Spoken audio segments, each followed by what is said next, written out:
झाडाला लटकलेल्या उबाटाचा सुपडा साफ केला आणि मी मगाशी म्हटलं कोकणातला माणूस हा फणसासारखा गोड असतो, वरून काटेरी पण आतून गोड.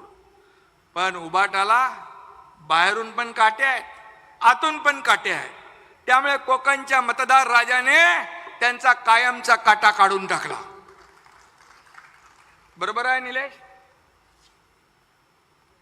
अख्ख्या कोकणात मला वाटतं एक जागा हा, आणि त्यामुळे मी एवढंच सांगतो की आता परवा नाशिकमध्ये बाळासाहेबांचा नकली आवाज काढला. बाळासाहेबांचा आवाज होता. आवाज कोणाचा म्हटल्यावर समोरून आवाज शिवसेनेचा हा बुलंद नारा यायचा.